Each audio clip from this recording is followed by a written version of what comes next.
Assalamualaikum warahmatullahi wabarakatuh. Nama saya Bilik Madu Aisyah dari Prodi PAI semester 4C. Halo teman-teman, bagaimana kabar kalian? Hari ini kita akan belajar tentang menciptakan kerukunan melalui moderasi beragama. Adapun tujuan pembelajarannya yaitu setelah pembelajaran ini peserta didik diharapkan mampu yang pertama, menjelaskan pengertian dan dasar moderasi beragama dalam Islam. Yang kedua, menyebutkan tujuan dan ciri-ciri orang yang moderat. Yang ketiga, memberikan contoh sikap moderat dalam kehidupan sehari-hari. Yang keempat, menjelaskan dampak dan tantangan moderasi beragama. Dan yang kelima, menunjukkan sikap toleransi dan tanggung jawab sosial dalam keberagaman. Oke, langsung saja. Ada yang tahu apa itu moderasi beragama? Moderasi beragama adalah sikap dan cara pandang dalam menjalankan agama dengan mengedepankan jalan tengah, adil, dan tidak ekstrim. Istilah ini bukan berarti memoderasi agama, tetapi memoderasi cara beragama, agar tetap sesuai dengan nilai-nilai dasar kemanusiaan dan kebangsaan. Menurut Kementerian Agama Republik Indonesia, moderasi beragama mencakup komitmen kebangsaan, toleransi, dan anti kekerasan, akomodatif terhadap budaya lokal yang tidak bertentangan dengan ajaran agama. Selanjutnya ada dasar konsep moderasi beragama dalam Islam. Yang pertama ada konsep umatan wasaton. Disebut dalam surat Al-Baqarah ayat 143, artinya umat Islam harus menjadi umat pertengahan, tidak ekstrim kanan maupun ekstrim kiri. Yang kedua ada prinsip rahmatan lil alamin.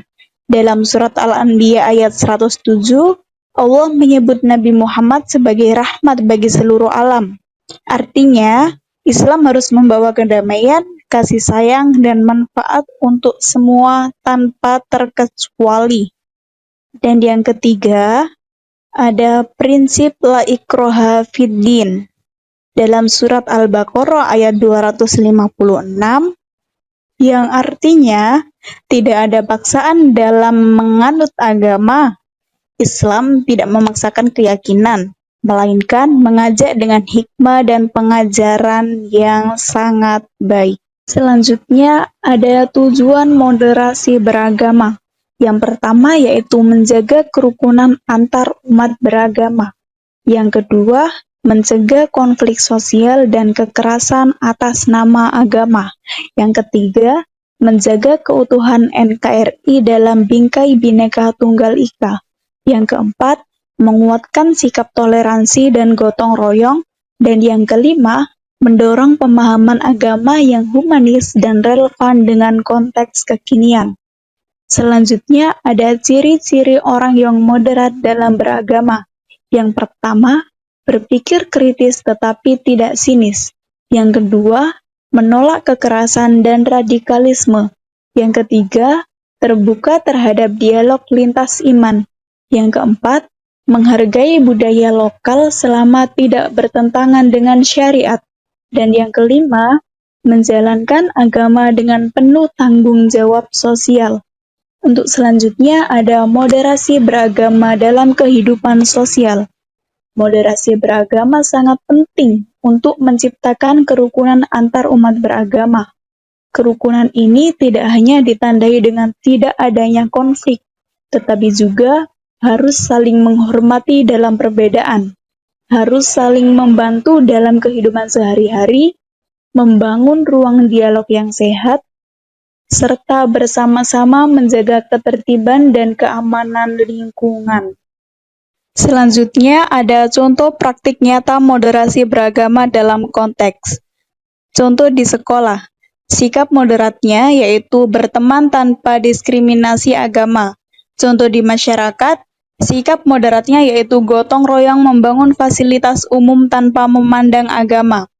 Contoh di media sosial, sikap moderatnya yaitu tidak menyebar ujaran kebencian berbasis agama.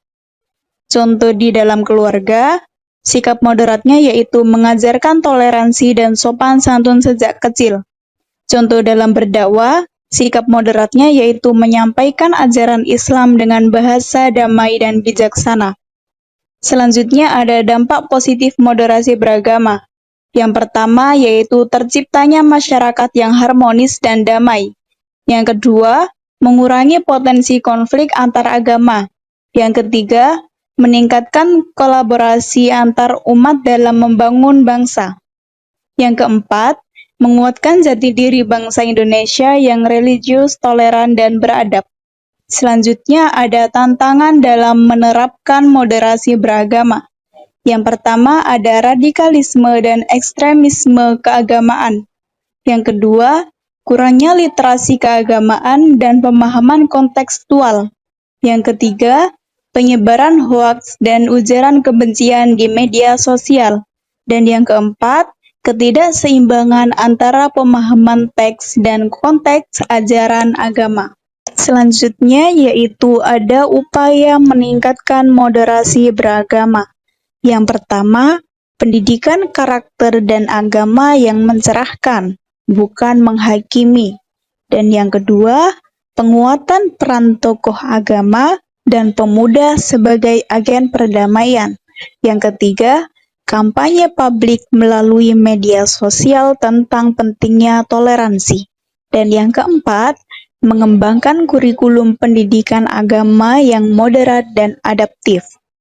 Untuk kesimpulan menciptakan kerukunan melalui moderasi beragama adalah strategi penting dan relevan untuk menjaga perdamaian dan persatuan bangsa.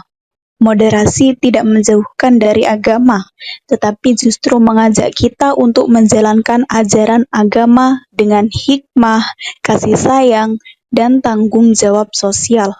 Sebagai generasi muda dan umat beragama, sudah seharusnya kita menjadi agen moderasi yang menjaga keseimbangan dan menjauh dari sikap yang ekstrim. Oke, sekian penjelasan dari saya. Mohon maaf kalau ada salah kata. Semoga penjelasan saya bisa bermanfaat bagi teman-teman semua. Saya akhiri. Wassalamualaikum warahmatullahi wabarakatuh.